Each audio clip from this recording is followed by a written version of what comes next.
This is my story of the Everglades Challenge for 2019. Here we are coming up in the car, getting ready to get into St. Pete, going over the bridge, catching a look at the start island for the first time.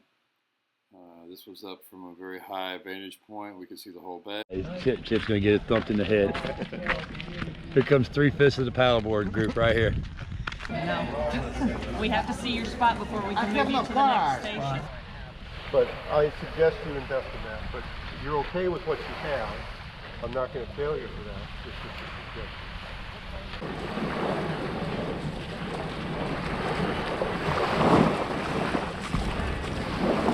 Here comes a mother hen right here. She's taking care of us, keeping an eye out, making sure we're safe. Do my best. Thank you so much for all the hard work you do. You're very welcome. It's nice knowing somebody's watching that spot. It's my pleasure.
Peacock. Here. Chesapeake. T-Jam. Here and ready. All right. Chief. Here. Clueless. Here. MZ. He's here. Coastie. Here. Clam Counter. Here. Cocoa Plum Navy. Yep. Colorado.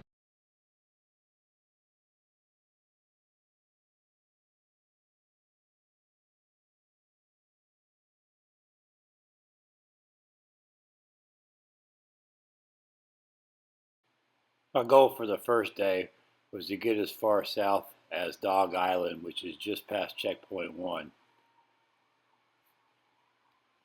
There's a great little rest area about 25 miles into the race, just after you go into the Sarasota Bridge.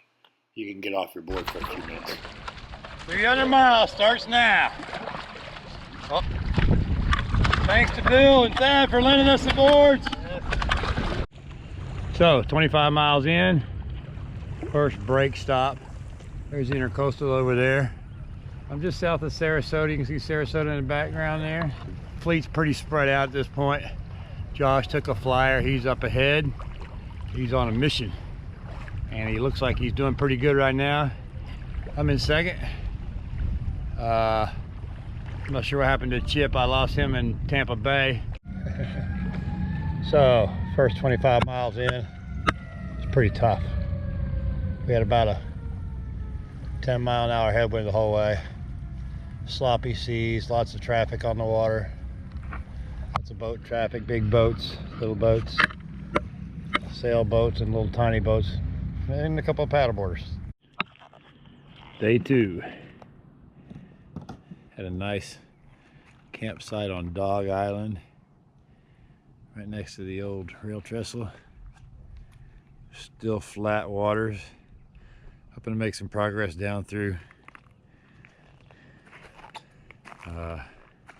Charlotte Harbor before the wind kicks up today.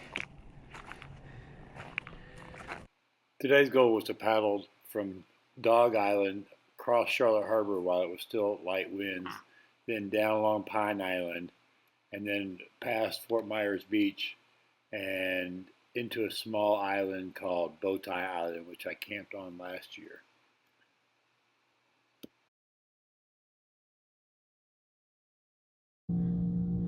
So I'm about halfway across the first little span here. So far the wind's not built up. So the wind did fill in, and boy did it fill in hard. So I pulled into this little cove here to take a break. You'd never know, just right outside these mangroves was just about the most hellacious wind I've paddled in a while. And then it's about another, I don't know, 10 miles to my campsite. Gonna camp there tonight, same place I camped last year, Bowtie Island. Spent the night with Veterans Voyage last night. Yeah, it was kind of sandy, but just flat. I got some good sleep last night. I slept about five solid hours, about 6 or 7 off the board. How you doing, Josh? You look like, look at Josh's shirt. You didn't sleep at all? You can sleep good the night before though. I got like 2 hours that night, so. I got it. So that's EC for you. We already had 2 people scratch. We're hoping the third one. 2 paddle boarders. 2 paddle boarders scratch. Stay in the fight, man. Stay in the fight. I'm hoping for Mike to make it through his demons, and that's the thing about this trip. Everybody faces their demons. It's just a matter of what you do when you meet them. But you got to stay in. We're hoping to make Chokoloskee tonight, or maybe Indian. I might just stop at Indian Key because I think the tide's gonna be headed out, so I might wait till in the morning and go on in. Last year I pushed into Chokoloskee and I was so freaking tired that I was getting stupid and almost got killed. So I think I'll stop just short of there this year. Left Bowtie Island, headed out Wiggins Pass, down the coast of Naples, back in at Gordon Pass, and then down to Big Marco, stopping by the hamburger joint, and then going to Goodland. Veteran Voyage, showing how to get it done. One stroke at a time. That's how you get to Key Largo. One.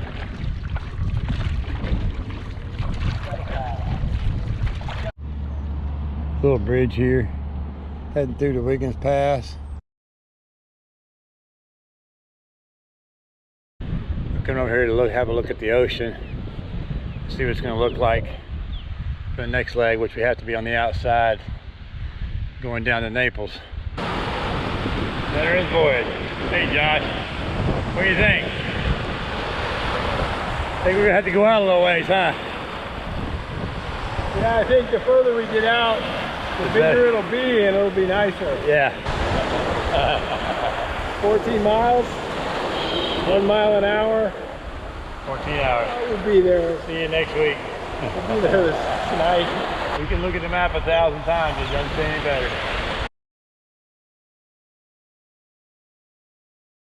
Pulled up to this restaurant here.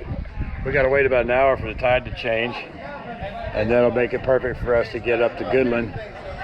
So we came in here, but we actually had any cheeseburgers. They said, yeah. How many cheeseburgers did you order, Josh? How many cheeseburgers?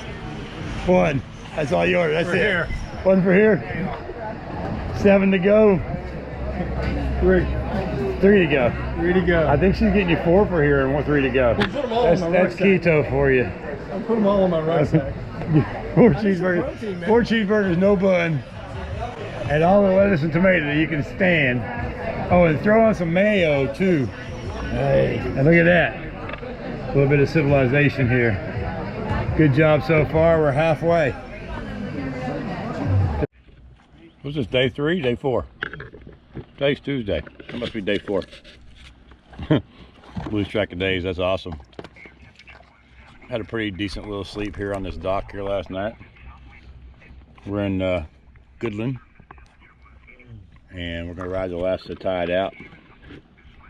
Head over towards Indian Key Pass. Should catch the tide going in over there. Be at Chokoloskee here in a couple hours. And then we're in the Everglades, just in time for the big wind to come along and push us from behind mostly, but be protected as well. So that was the plan. Plan's working. Keep on the plan. You got anything to add, Josh? I like to say, plan your paddle. Paddle your plan. There you go. That's it. Plan your paddle, paddle your plan. Until all shit And then change your freaking plan like 100 All times. changes at the first shot of the engine. That's it. Sure as hell does. Don't stick to the plan. Gotta be adaptive. Gotta roll with it. All right, now where are we going? Day 4, we traveled from Goodland to Chokoloskee, checked in at checkpoint 2, and then continued on to Broad River campsite. This is a muddy ground site, and it's very hard to get out when it's low tide, but we managed to make it happen because we wanted to be close to the nightmare for the next morning. Did I mention you how much I love paddling flat water? Last night, after we got off the ocean, we had a nice 20 miles of flat water. And then today, we were at mile 153, starting out. We got some nice flat water to start out. Looks like the ocean's not gonna be too bad. And then we'll be out of the really open waters exposed and in the Everglades by the time the wind kicks up this afternoon. It's supposed to get up to high 20s, maybe even 30-mile-an-hour gusts. Shout out to my fellow paddler Mike, still on the course. He stuck it out. It had a hellacious crossing of Charlotte Harbor, I'm sure. I don't think there is such thing as an easy crossing. We had half an easy crossing, or a third of an easy crossing. But Mike had the wind on his nose the whole time, so much so that he had to take 2 sup paddles and tie them together to make a kayak paddle, so he could get across the thing. But that's what it takes to finish this race. It takes perseverance, it takes commitment, and it takes a little bit of intestinal fortitude, a whole lot of intestinal fortitude. 12:20, checkpoint 2 attained. Pretty uneventful, smooth crossing this morning. 12 miles open water. Josh over there looking pretty good, hanging in there. So anyways, we're gonna get fueled up, get resupplied, and then we're gonna head on out into the glades. We got about 2 more hours of tide left, maybe a couple hours of current after that, so should have a pretty good should push into the glades, and then we'll just be hopping from chickie to chickie, maybe take a break every now and again. Josh did not bring his big knife this time. I'm kind of disappointed. I wish I had. He got a pretty good sized knife, but it's not as big as the great big old black dagger. See that knife? I thought I had a knife. I don't have a knife. That's a freaking knife. That's a badass knife. So that front moved in today. We got some really wild looking clouds up there.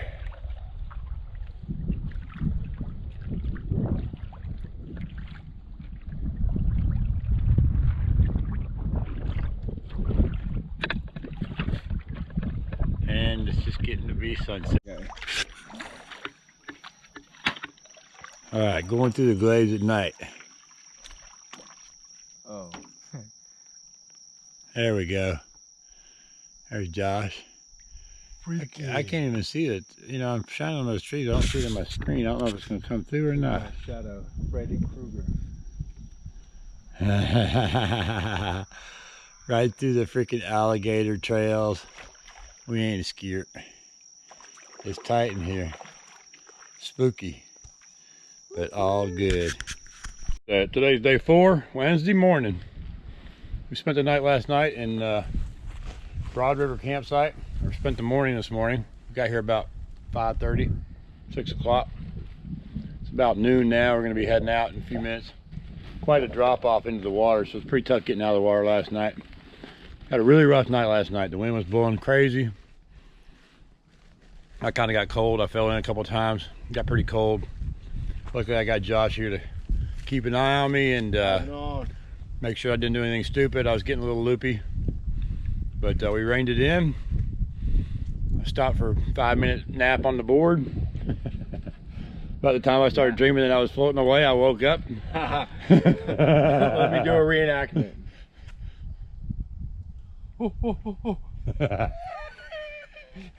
Which was followed by, we're good. We're good, thank you, Josh. I think having a partner has been awesome on this journey because Last year I did alone, and we bumped around in the dark for like an hour last night trying to figure out how to stay on the trail because the markers are missing at the Lost Man's River area. And so that was kind of dicey, and between the two of us we were able to navigate our way through. Mostly Josh though. He took command of navigation, and you know, it's better if just one person leads and the other person follows instead of 2 leaders. So No, but the bigger thing was when, if I would make a mistake, he'd be like, hey, cool, all right, we turn right around, go back out. yeah, you got to support your leader. Right? No, but the same thing, man. You were when you were doing it, it was like, yeah, it happens happen. every time. You take the first right instead of the second right, And you're beating upwind for 5 minutes to try to get it back around the point of that island. But and it's easy to get frustrated than angry, and all that does is like pour kerosene on everyone's fire, you know. So, and it's got to be authentic. You know what I mean? Yeah. Working together. Working together. Yeah. 100%. 100%. Teamwork is not 50-50. Teamwork is 100-100. Or sometimes it's 105-105. Yes. And we woke up this morning, I heard a little sizzling. Josh's board's got a nice fresh patch on it now where the deck plug was pulling out. We're just trying to make sure all the air is out, looking at the epoxy's hardened. For all you sup guys, you know, you can buy the stuff at West Marine, but you get the 5-minute stuff. This is epoxy. It dries fast. It's the same stuff in those Joe bags that cost $15 a Joe bag. This was $5. Yeah. And I like the Gorilla Glue brand. It dries super clear. It's a couple dollars more, but yeah, that stuff, the 5-minute stuff is the stuff to do. And this was over pressure, and at first I put the like the marine epoxy in there, just jammed it in there till it started drying a little bit. There was water still coming out, and then I just kept on putting the patch and then on. He had a piece of glass, spare glass, but you could also use I thought he might have used a triangle bandage. If I got an emergency, anything you can use to kind of strengthen that glass, that epoxy up really helps. Gives us some structure. Hopefully that'll stay for a while. It's gonna stay good enough. We'll get the Flamingo and then we'll get the Key Largo with it. Day 5, we left the Broad River camp, went through the Nightmare, and then traveled all the way to South Joe Bay, where we got a couple of hours of sleep before pushing on home. This is the entrance to Nightmare Creek. Doesn't look like that big a deal. You just wait. Love you, baby. Mean it. You're the best. Thinking about you hard right now. So we're coming to Nightmare Creek, and you always want to do Nightmare on rising tide. We're trying to time the tide about 2 hours before peak, which is going to give us a couple hours to get through, maybe a little bit of ebb, but towards the end, it takes about 3 hours to get through, I think. And then when we get out the other side, it won't be falling too hard yet, so we'll be able to go up the river, because there's a river you got to go up once you get to the other side of it. So one of the things about this Everglades Challenge, we really realized you got to be in sync with the tides. The wind and the tides rule the day on this thing. The thing about the Nightmare is you got to be able to turn your board. If you're not a good board handling person, you'll get hung up in here forever. But if you got good paddling skills and you can move the board around, you can duck, you can weave, you can do the limbo. There's Josh getting ready to go under a tree there, see? Just duck down and go through it. Keep your momentum up. But you gotta be able to get that board where you want it to go, and that's the crucial thing. Learn how to handle a board. So, my spare paddle is a really sweet quick blade V-drive that comes in part, but it also telescopes. So, I can shorten it up for going through stuff like this Nightmare, and then all I gotta do is pull it out and clip it in place. And I stand back up again if it's going to be a long stand-up section. In the Nightmare here, you get a lot of places where you got to kneel down because you're going under so many overhangs. I took my life jacket off too, so I have enough room to get under these branches. You're not going to go very far if you fall in here. Also, I was thinking, oh yeah, this morning when we got our gear ready, we made sure everything behind us was good and clean so that no sticks would grab it too much. I got my board set up where I don't have to have bungees to hold the bags on. They just directly clip to the board itself, and so that's really a sweet setup for something like this, because you don't have to worry about bungees getting hung up in these branches behind you. The ones in front of you, it's not so bad because you can reach down and get those. Once it gets hung up behind you, it's a little tougher. Josh's board's 18 feet and it's got a surf ski skeg on it. So I'm going behind him to help him over any, if he gets stuck on a log, there's logs, submerged logs in here. Sometimes you'll hit one barely. Sometimes it'll be a stopper. So if there's a stopper, it's kind of hard for him to get that skeg over it. I can move forward on my board and get the one fin over, but he's got like a fin and a skeg in the back. So that's why I'm following him through here. Plus it's his first trip, so let him lead. This is the start of the nightmare. And it's kind of fun at first, but after about 2-3 hours, you're just like, man, this thing ever goes in? When am I getting out of here? Driving it through the thickets and around. One of the things that you really got to have is a good skill set of different paddle strokes. I see so many people paddling and they got one stroke. They're forward, maybe a little bit of backwards. They can do a little bit of they'll call it a C stroke, but it's really a sweep stroke. But for something like this, you got to be able to have some braces. You got to be able to do a forward bow draw. You got to do a rear draw. You got to be able to crab sideways. You got to be able to go backwards and forwards with very precision-like manner. Otherwise, you could be hung up in here for days. So it's really fun paddling with Josh because he's got that skill too. So I don't have to worry about him taking up time, and same thing with me. We just go right through here. The one thing I do have to do is give him a little space because everything goes fine for a little bit, and then you get to a really slow spot and I'll run into him if I'm too close. So back up a little bit.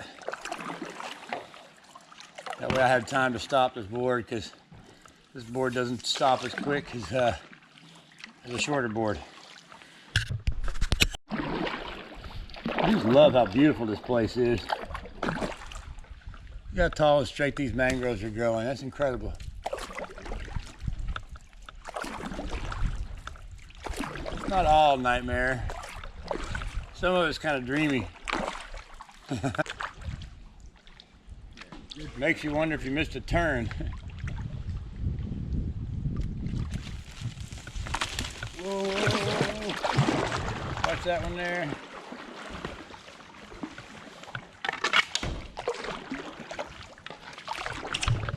So we're in the tightest part of the nightmare now. And there is one little turn you gotta be careful not to take, so you always wanna make sure you're in the right place. And if you're not seeing trees that have been cut off by somebody, you know you're in the wrong place. If you see places that have been snipped off over the years, you know you're in the right place. Ooh, watch that head. Crikey, look at that booger. He's huge. He's almost as big as my arm. Look, there he goes. Look at them. Look at those teeth. Razor sharp. Look at that. Isn't he a beauty? Oh yeah, they get very aggressive when it's mating season. Luckily it's not mating season. Veterans Voyage 360. Day 4 Everglades Challenge. Heading up Harney Creek. Heading towards Snake Creek. Just got through earning his alligator tooth. Day 5. We had a beautiful day yesterday going through the nightmare. Nice and calm waters most of the day. But we were in rivers most of the day. We got to the open water and the breeze picked up. The waves started in again. Pretty rough last night. Not too bad though. Luckily it was in our favor. Today's not looking so rosy though. We got about 15-mile-an-hour wind out of the east or northeast. The east is actually about the exact direction we're headed later on. So I don't know. I don't know which way we're going this morning. I mean, I know where we're going, but I don't know the direction. But I know the majority of the day is going to be an easterly slog. So it's not going to be a happy day. But it's gonna be a happy day when we get to get to Key Largo. We're hoping to make Flamingo here by about I think it's what, 12 miles, Josh. So that's like noon at Flamingo, which means we're gonna be getting home about 10 o'clock. So it'll be a late night in Florida Bay. Not gonna be fun, but we're gonna do what it takes. The last leg of the journey was about day 5.5. We left out of South Joe Bay and made it to Flamingo about noon, and then we proceeded across Florida Bay, arriving in Pelican Cottages at about 5:45 a.m. So it was all-nighter. We managed to finish in 5 days, 22 hours, and 45 minutes. Flamingo. Made our portage. Forgot to turn this on when my wife was here. Betsy came and met us here. We had lunch. It was pretty awesome. And we had a little break. We're going to go do the crocodile drag over and then paddle on into Key Largo tonight. It's going to be a long night. It's going to be a rough night because we're done with this thing.